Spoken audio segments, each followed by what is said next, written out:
I'm Emilie Lunt, and I believe with my whole heart and soul that our homes are places where we can seek and love the truth, celebrate beauty, and learn good things every single day. That's why I'm educating my kids at home, and I know you can do it too. Welcome to Heart and Soul Homeschool. Well, I hope that you were able to join us last week when I got to talk to Jennifer Davidson. She and her co-op are one of the winners of the Herzog Foundation's Excellence in Christian Education Award for co-op groups. That's new. So in the past, the foundation has recognized teachers in brick and mortar Christian private school. They have expanded this year to encompass the homeschool community, and I'm excited this week to have two more of our winners. Welcome Ashlee and Niza from the Naked Apple Tribe Co-op in Virginia. Thank you for having us on. I'm so excited to talk to you guys. Niza, this is the first time you and I are meeting, but Ashlee, we chatted a few weeks ago, and it was just such a joy, and I'm so excited for our listeners to get to hear more about the heart and the passion that you ladies have for your homeschool group. So, yeah, we're so excited just to be able to showcase what God's doing here at Naked Apple and just kind of highlight the vision and mission that He is put on our hearts and helping us to do in our little community here. Awesome. Before we really jump into that, why don't you guys tell us just really briefly a little bit about yourselves and your families? Well, I'm Ashlee, and I have 9 kiddos.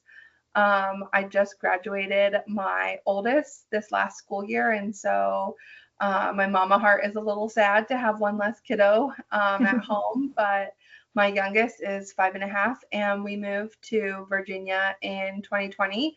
My husband got out of the U.S. Navy. He was a submarine guy, and God brought us here, and we weren't quite sure, but now it makes a whole lot of sense. And I'm really excited to be here and to just be meeting people and working on Naked Apple here in our city.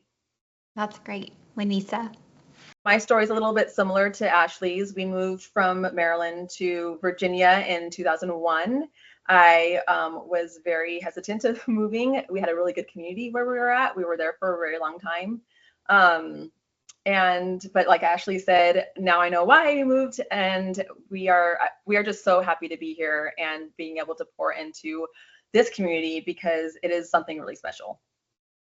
Yeah, it sounds like an amazing, amazing thing from what I've heard so far. I can't wait to learn more about it. So before we go any further, I have to know, how did you guys come up with the name? That is probably the number one question that we get asked.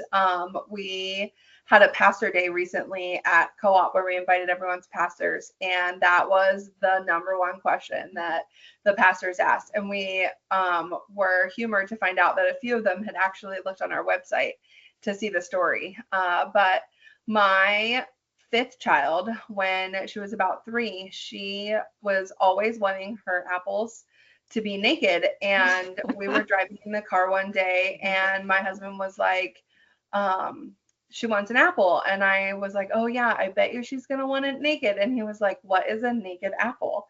And I was like, peeled, duh.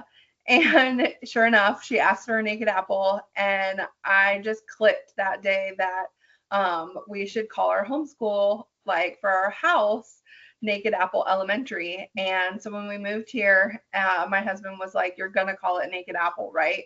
And I was like, who would show up to Naked Apple? Well, apparently a lot of people would show up to Naked Apple. That's really funny. So one of the things you guys told me ahead of time, and I think this is so neat because the philosophy behind it just makes tons of sense, and it's really just homeschooling at its heart, that one of the main things that you try to do at Naked Apple is really empower parents. Why is that? Tell us more about why that's sort of your number one priority. Yeah, so at Naked Apple, we really believe that God has given every parent the authority to raise their own children and give them all the tools that they need, all the wisdom, all the knowledge in His Word and through the Holy Spirit. So we want to honor that by honoring God in His order. And we really believe that if parents are encouraged and empowered and supported, they are the best people to be pouring into their own children and loving them, because no one loves a parent. No one loves a child more than their own parents. So we can't do that we can as much as we can possibly do, but the parents have the most to give. So that's why we pour into the parents. And we only see them once a week, whereas you're with your kiddo 24/7. So if we can pour into your cup, then you can pour into your kiddo's cup all those other days of the week. And we can have a tiny impact, but we think that parents can have a huge impact if they're empowered to do so. Yeah, listening to you guys say all of these things, I think we all know that. It's relatively simple, right? And yet it is so very countercultural right now. The concept that parents are uniquely equipped by God to parent their own kids. It's amazing. Yes, and it doesn't negate the resources that are available to parents. But I never think, or we don't think that resources should take the place of parents. That parents have the full authority to choose what their children are involved in and what's in their lives and what's going to shape them. So that's the simple answer.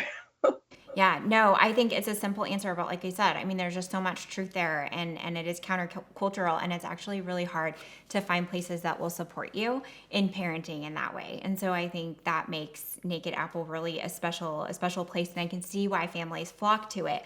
And so you also said, Ashlee, that you guys value relationships more than education. And I think going around on the internet, this kind of goes in waves, where I feel like I see the meme all the time, we're not educating for Harvard, we're educating for heaven.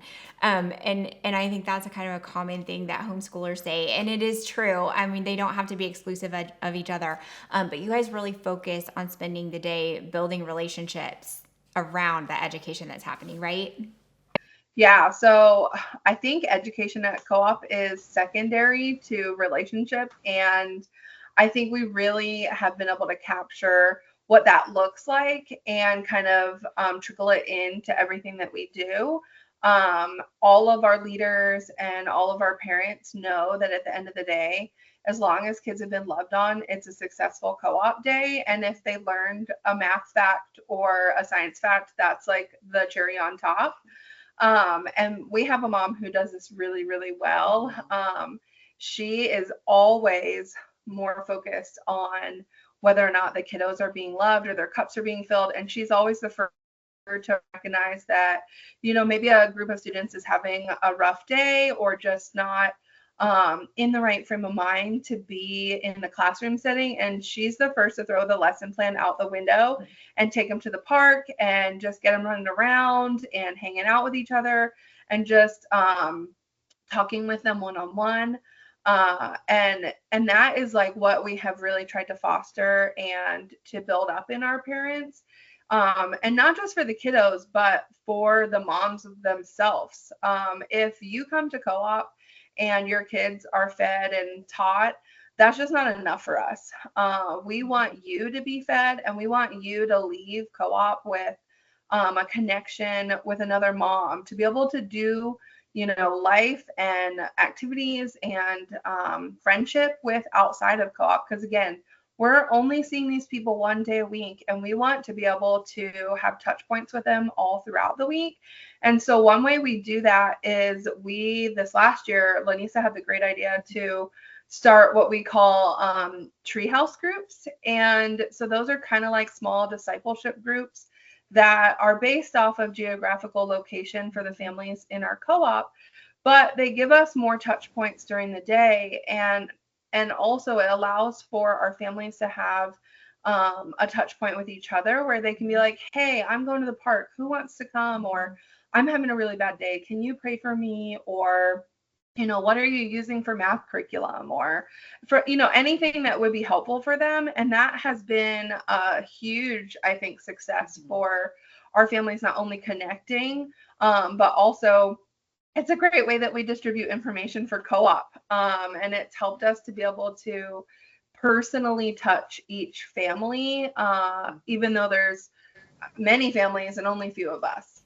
Yeah, the administration of a homeschool group is really interesting. I actually want to talk to you about that in just a minute, but I have one more thing sort of in this vein that we were talking about, how you want to be a place of welcome, a place of sort of refuge, you said to me, Ashlee, for these families. And you want everyone to leave with their cup filled. And so, because of that, you open your doors to everyone, sort of regardless of their beliefs, which can probably make things interesting sometimes. So, what does that functionally look like? Yeah, so we want the culture to be centered around Christ. And we want people to come in knowing that this place is different. This place is different. I don't know what it is about this place, but this place is different, and it's Jesus. Jesus is the difference in our group. And we've had so many people who have come into our group who have either not been to church in a long time or have never been to church, and made a connection with another family and were invited to church and now go to church like regularly. And so I think we all really believe that homeschool co-ops are a huge mission field, and it's just going to get bigger and bigger as more families start to leave the public school system and the other education systems to try to find a better way. And that's another reason why we invited so many of our pastors, because we wanted them to know this is a huge mission field. Everyone, like, be on the lookout and be ready, because people are going to flood in soon, and we have such an opportunity to show people Jesus. Yeah, and I think functionally how that looks is a whole lot of policies and mission, vision, values. And one thing that we do at Naked Apple is we have a lead teacher, and that lead teacher serves as a checkpoint for curriculum. So any curriculum going into the classroom or videos or books or anything like that, that goes through our lead teacher, and our lead teacher is a Christian. And so she's going to check for, does it fit against our statement of faith? Does it check all those boxes? And if it doesn't, she is very bold in asking people to pick curriculum or replan their lesson. It's also something that we're very vocal about at any parent meeting or gathering that we might have with our people. That, we want everyone to be there, but we love Jesus, and you're going to hear about Jesus, and we're going to stand on truth, and we won't waver from that. But we have a lot of little systems, I think, in place as far as that goes. But something that we found early on was I couldn't get away from thinking, like, what if God had the best science teacher ever down the street who was a non-believer who needed Jesus? And if I was saying, no, you can't be here because you don't believe what I believe, how am I following the Great Commission? How am I bringing people in and showing them Jesus if I won't even let them in the door because they don't believe everything I believe? And while I know that we all want our kids to have kind of like a bubble wrapped around them and to be able to really focus on keeping bad influences out. And while I agree with that, I think there's so much richness and missed opportunity for parents to have great conversations with their kids if they don't allow their kiddos to see age appropriate and maturity appropriate differences in how people live. And so we really encourage our parents to be constantly talking to their children. And if something were to ever come up in a classroom that, maybe slip through the cracks, our advice would be for parents to be talking to their children and asking them, well, what did you think about that? How does that check with the word? Like, can you help me find that in the word? Because if we can't find it in the word, then we know it's not truth. And so I think we miss these great opportunities to teach our children when we do too much walling off of ourselves from the world. And, scripture says that we're set apart from the world. And that is 100% true. And we want to be different. Like Niza said, when people walk in our doors, we want to feel different. We want to look different. But what we don't want to be is so away from the world that God's light can't shine into the world and be able to change people's hearts. Yeah, I mean, that's the whole balance of life, isn't it? Because I think, the way people sort of stereotype homeschoolers is that, like you said, Ashlee, that we want to wrap our kids in bubble wrap and never expose them to the world. We sort of find the opposite, that maybe they're exposed to even more of the world, because they're exposed to things outside of their own peer group, but we're just there to walk through it with them and kind of guide along the way. Yes.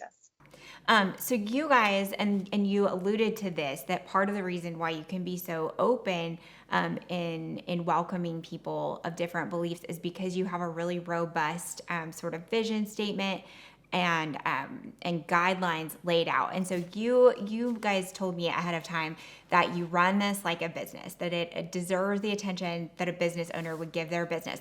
Tell me what that means, because I think that sets you guys apart from some of the homeschool groups that I've experienced where things are maybe a little bit more loosey-goosey. So how have you structured things that have led to really great success and sort of those guardrails that allow you maybe for more ultimate flexibility? So I think part of this is just my type A personality, and wanting to function in the order that Lanisa talked about, that God has kind of, given us. And when we first started, we knew that we wanted to be a 501c3. And with that comes a lot of business type structure. And so trying to honor the world structure while also honoring the Lord's structure became kind of a tricky balance. But we've had a ton of people tell us that part of the reason that Naked Apple is one of their favorite co-ops is because of that business type structure within our ministry. And so some of the things that we do for structure and things is we do have a governing board. So we have 4 people over the whole organization, and myself and Lanisa are on that board, as well as my husband and one of our good friends and amazing co-op teachers is on that board, and all decisions run through us so that we can check them against our vision, our mission, our root beliefs, and we can make sure that those decisions are something that align with our God's given vision for us. And that vision is to support homeschoolers in their educational journey and to connect them with Jesus. So if we're not connecting people to Jesus and we're not supporting them in that educational journey, then we're not doing it, because it's not worth our time, which is limited and precious. Between our home ministries and our co-op ministry, we have to be really careful about the things that we choose to take on. And then our mission is to build up Christ-centered cooperative communities where people can do life together and where we can grow disciples that can be set out into the world. And so if someone comes to us with something and it doesn't fit that, then we can't go in that direction, because it's not where God has put us.